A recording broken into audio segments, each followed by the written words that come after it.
La Gaspésie, on a souvent vu ce coin de pays-là en été.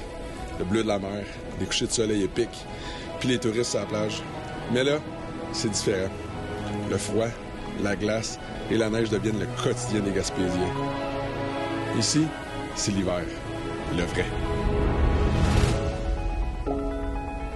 On est venu à la rencontre d'Alain Thibault, un ancien militaire qui a développé un service de guidage depuis 15 ans dans un territoire gigantesque. Les Chic-Chocs.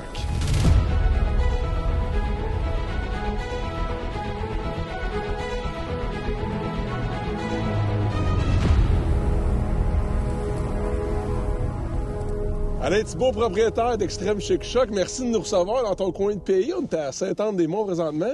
Oui, fait plaisir. En Haute-Gaspésie. Exactement. Une super belle région. On est directement devant l'Auberge Château-La Montagne, qui est un incontournable dans la région, qui est restauration, hébergement.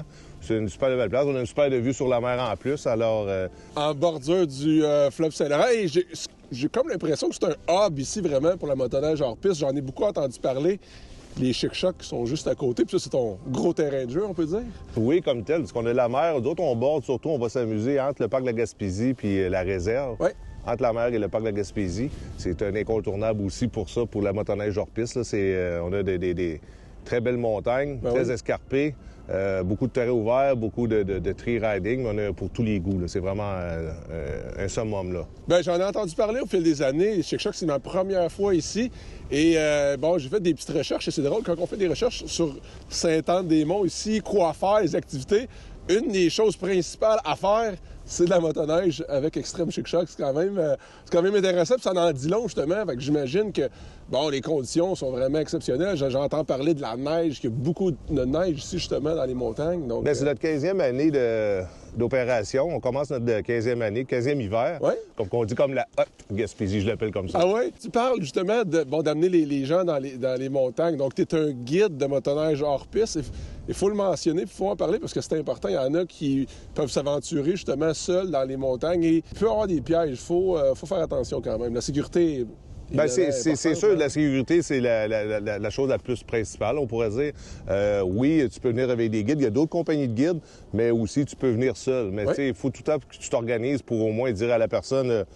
à une personne où tu vas, où tu te stationnes. Au moins, s'il arrive de quoi, on sait déjà dans quel endroit on peut chercher s'il se passe comme ça, quelque chose comme ça. On a un très, très grand secteur, mais la sécurité, je pense, c'est la plus principale. Là.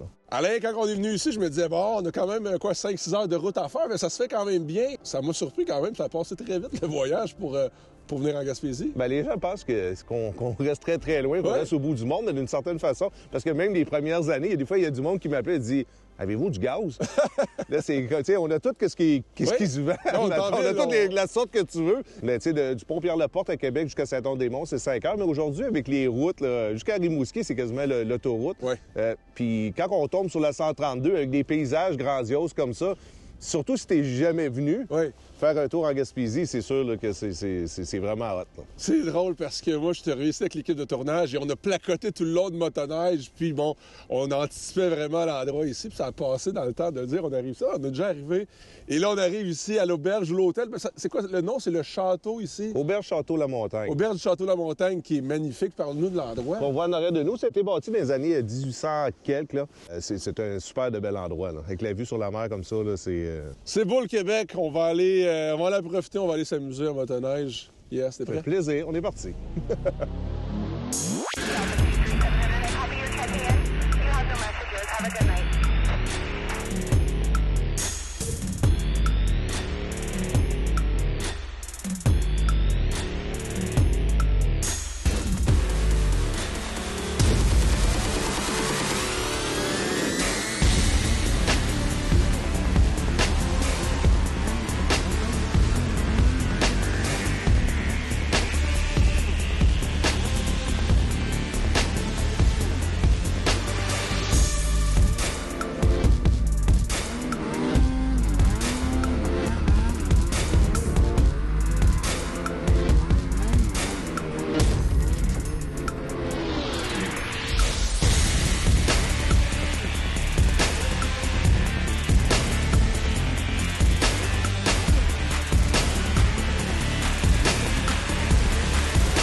le hors-piste. Je commence à pogner sérieusement la piqûre. Je suis loin d'être le meilleur, mais avec un guide comme Alain, ma courbe d'apprentissage est exponentielle. Après notre matinée dans la neige abondante, on est arrivé au fameux camp X. Faut vraiment savoir c'est où. C'est à peu près à 1 heure de la côte en empruntant des petits sentiers que seul Alain connaît. Ici, c'est le nirvana du motoneigiste.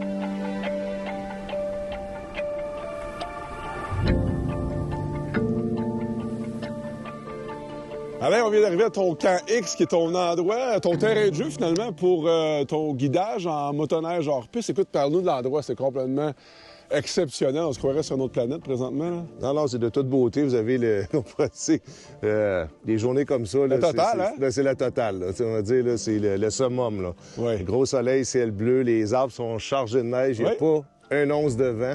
C'est de toute beauté. Là. Et là, on est à combien de mètres d'altitude présentement, les montagnes? Ici, le chalet, le camp X, c'est à 650 mètres d'altitude. OK. On est sur des terres publiques. Et si on parle du terrain, bon, c'est...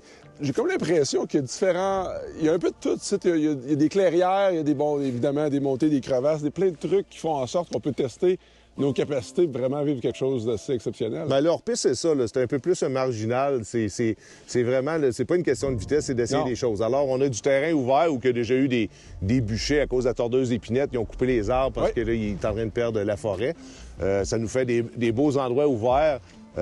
Pour faire de la motoneige hors-piste. On a aussi des endroits escarpés où on veut faire du tree riding en faisant du side-hill. Les motoneigistes ont la chance d'ouvrir des pistes carrément dans le sens que c'est vierge. Il n'y a personne qui a passé, par exemple, puis ils peuvent avoir cette expérience-là qui est complètement unique. C'est un peu le rêve de tout motoneigiste hors-piste de pouvoir rouler et il n'y a aucune trace. La première trace, oui, parce que souvent, ce qui arrive, on va arriver, puis si on arrive à une intersection, on les dit aux clients, OK, embarque en avant jusqu'à la prochaine intersection. Puis je leur dis, des fois, il y a une long. Mais là, je leur parle, je leur dis, bien, regarde, relayez-vous, pour pas être tout le temps le même en avant. Alors, les gens partent, ils arrêtent, ils laissent passer l'autre, puis là, ça ouvre le chemin. Mais là, la clientèle que tu as, est-ce que c'est des pilotes avec un niveau quand même avancé ou tu as de plus en plus monsieur, madame, tout le monde qui veulent vivre une expérience? Parce qu'on s'entend que, bon, à première vue, extrême chic-choc, on s'attend à des terrains qui vont être difficiles à rouler, ça va prendre quand même de la bonne technique et des bonnes motoneiges, etc. Mais est-ce que c'est pour monsieur, madame, tout le monde? C'est parce que l'affaire comme telle, extrême, des fois, ça peut porter à confusion. Oui. Mais oui, on a de tous les genres débutants, intermédiaires, avancés. On s'ajuste avec chaque clientèle, puis on fait vraiment ce que la clientèle veut faire. On les oblige pas de faire quelque chose qu'ils veulent pas faire. Non. Quand les gens nous appellent pour venir faire ça, on mélange pas les groupes. Alors, je mélange pas un groupe d'avancés avec des débutants, parce que c'est sûr, dans les deux groupes, il y en a un qui va être déçu. Ben oui. Alors, on part avec un groupe, puis vu qu'on fait pas de location de motoneige, bien, les gens ont déjà une base parce qu'ils arrivent avec leur propre motoneige. Ouais. Alors, ils savent que le gaz est ce côté ici, puis que le break est ce côté ici. À partir de là, s'ils savent ça, le reste, on est capable de... S'adapter, finalement, à leur niveau. Oui, puis leur donner s'ils veulent avoir des petits trucs ou n'importe quoi, c'est des vacances. On prend le temps, il n'y a pas de stress. On n'est pas à la course, c'est vraiment cool. Là. C'est quelque chose. Je m'attendais pas à ça. Alain nous disait, vous allez voir, il y en a pas mal qui vont avoir chaud aujourd'hui, puis là, je check ça. Bon, ça a l'air pas près, une petite côte, puis un petit plateau juste là pour s'amuser. Et là, j'avais sous-estimé un petit peu ma nature. Parce qu'il y a de la neige, c'est pas évident, il y a des souches, il y a des arbres partout. Ça prend une bonne maîtrise de la monture, ce que je n'ai pas tout à fait encore. Écoute, je voudrais te remercier pour la journée, ça a été exceptionnel. C'est un plaisir. Quelle expérience quand même. Écoute, extrême chic-choc. En haute Gaspésie.